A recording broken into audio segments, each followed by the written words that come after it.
Nigeria's political terrain is in a state of flux, uh, confusion, and instability.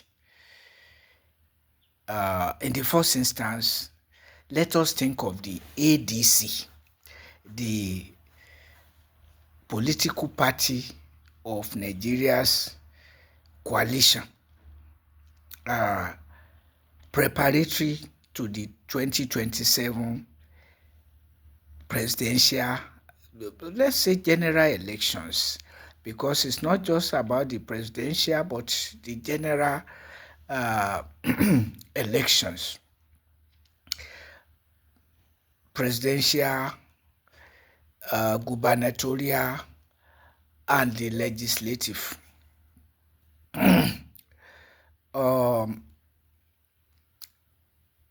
In the first instance, what is Alhaji Atiku Abubakar up to? Because he has a stranglehold on the African Democratic Congress, the ADC, while many Nigerians will want the coalition to toe the path of justice, North-South justice and zonal justice. It's not clear that anybody knows. Well, some people will know. At least the kitchen cabinet of Atiku Abubakar will know where he stands. But so far, the song that we are hearing is that the presidential ticket is open to anybody, north or south, which is not what we want, which is not what we think translates into justice.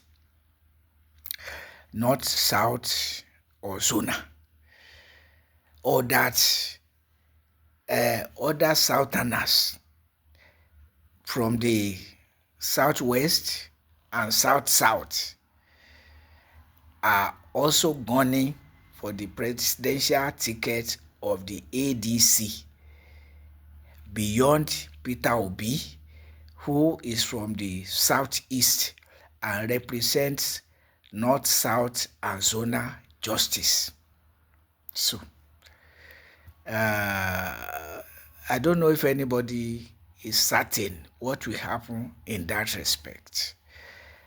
And then I also think of the People's Democratic Party as a possible alternative for Peter Obi should the ADC decide to do things in its own way under the control of the owner, Alhaji Atiku Abubakar.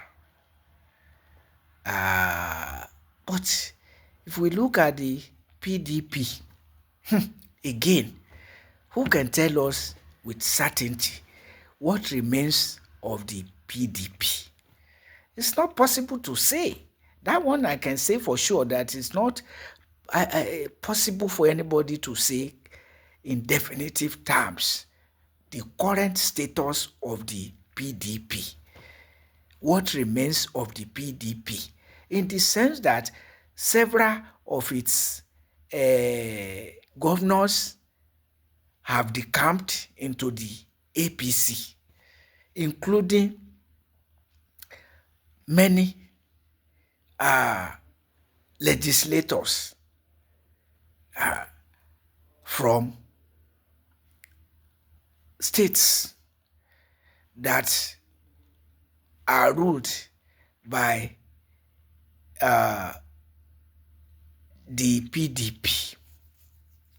And then you also think of governors like Seyi Makinde, and um,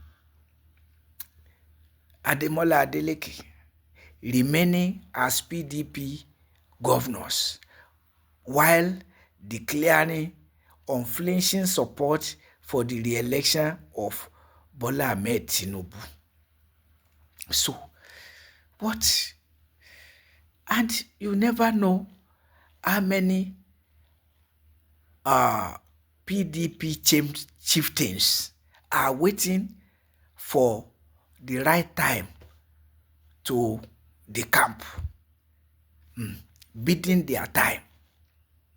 So, but, so, and that is why I keep saying that Peter Obi should think and think fast and decide fast. Though his decision must be solid. But I also urge Nigerians to rally around Peter Obi. Pa Ayo Adebanjo, may God grant him eternal rest. If Peter Obi does not win this election, Nigeria is gone. That was in 2023. And now I look around. I still don't see anybody you can say represent justice, a modicum of justice than Peter Obi, coming from the southeast and unchallenged by anybody of note even by anybody from the southeast, except those siding with Atiku Abubakar. So, siding with him. Talk of Nwosu, who sold the ADC to Atiku Abubakar.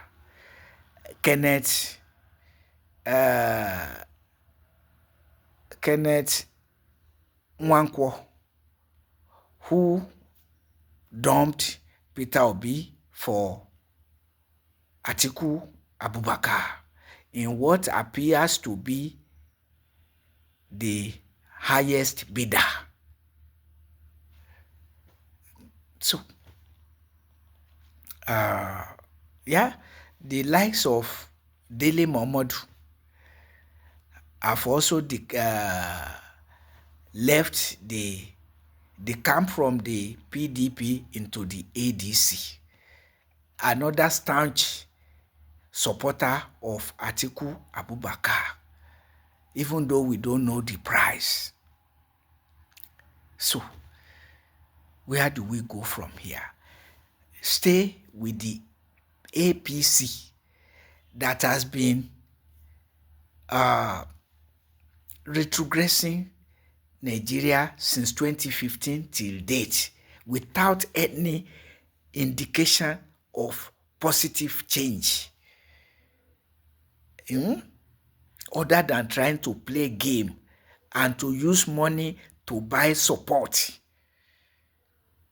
which is what Atiku Abubakar is also doing. And so, I emphasize, Nigerians, if we workers, business people, artisans, students, youths, if you want a better Nigeria, APC will not provide it. If APC will provide it, it will have done so since 2015. 8 solid years under Muhammadu Buhari. And he got elected despite sinking Nigeria in insecurities and debts.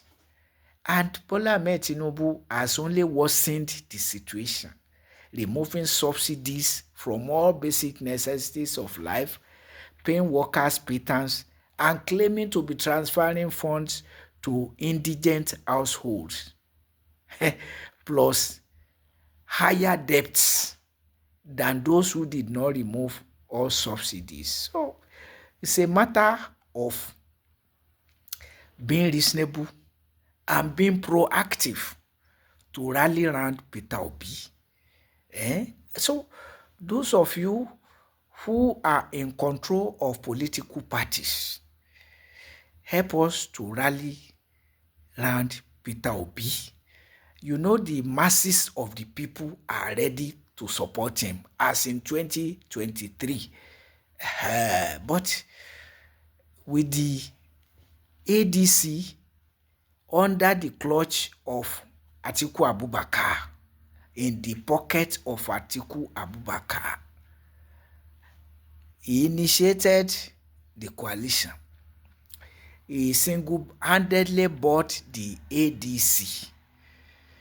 And who is who in the coalition that he assembled are for him, for the most part. So the concern is not about Nigeria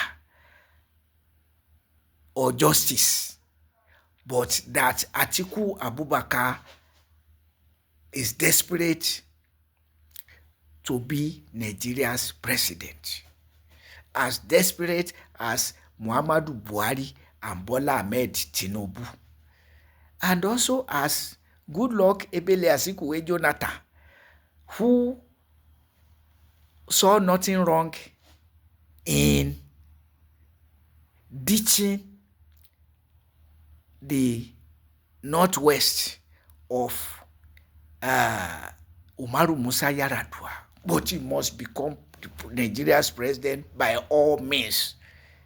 Rotational president truncated. Yes, because in 1999, all the major political parties chose their presidential candidate from the southwest. In 2007, after the 8 years of Obasanjo, all the major political parties chose their presidential candidate from the northwest. Only after 4 years, because Umaru Musa Yar'Adua died, Goodluck Ebele Azikiwe Jonathan said there was nothing like rotational presidency, because it was a gentleman agreement among the political actors, the major political actors, including elders like Pa Ibrahim Adesanya and people like that from all over Nigeria, resolved that they should go north-south, though they didn't say zonally. But what if you can go north-south or south-north? Why can't you go zonally? So that the circle of justice can be complete. But people benefiting from confusion will not like political order. And that is what Tinubu represents. That is what Atiku represents. So at least this time around, the only person that meets that yardstick is Peter Obi. And what should stop Nigerians from supporting him? If we are not to continue from pillar to pole, that is the concern. So even if Peter Obi will return to PDP now, what is the situation of the PDP? Indeterminate. The situation is indeterminate because some governors and legislators have decamped. In fact, many. And some are sitting in defense. Fuminalayi Fubara, where does he belong now? PDP or APC? We don't know. Seyi Makinde already indicated nobody can stop him from supporting the re-election of Tinubu while remaining in PDP. Ademola Adeleke, the same. And others that we cannot say where they belong. So many have decamped into the APC. Some others say they will support the presidential re-election of Tinubu. So, of the chieftains and the elected officers, how many do we know are waiting to the camp? So, Nigerians, I said it, don't leave the situation to Peter Obi. Let us rally around him as youths, as workers, as business people. So some will be feeding fat from the status quo, but the overwhelming majority that are suffering should not be politically indifferent. That's what I'm saying. If you are politically indifferent, you will, and just grudging in the corner of your life, you may regret. Think about your life, think about the future, your children and children's children, that they need an enabling Nigeria to work in, not rulers claiming removing studies from subsidies from basic necessities of life and funding pilgrimage boards and subsidizing pilgrimages for privilege uh, for imperialist Christians and Muslims, sinking Nigeria in war, in insecurities, and horrible mass abject poverty. I heard that more than 600 children in Katsina State have died from malnutrition, and many are on the verge of dying. Is it only in Katsina State? It's all over Nigeria, but you can now see that Katsina State is where Umaru Musa Yar'Adua and Muhammadu Buhari came from. Two presidents from Katsina State, and yet the level of poverty in Katsina State and in the northwest and in the northeast. So you northern politicians, Muslim presidency, no conscience. No, you are not thinking of the people, you are thinking of Islam. Islam that you are using to exploit the people. Islam and Christianity, the two most exploitative religions. And of course, Judaism, Christianity, Islam are in the same basket.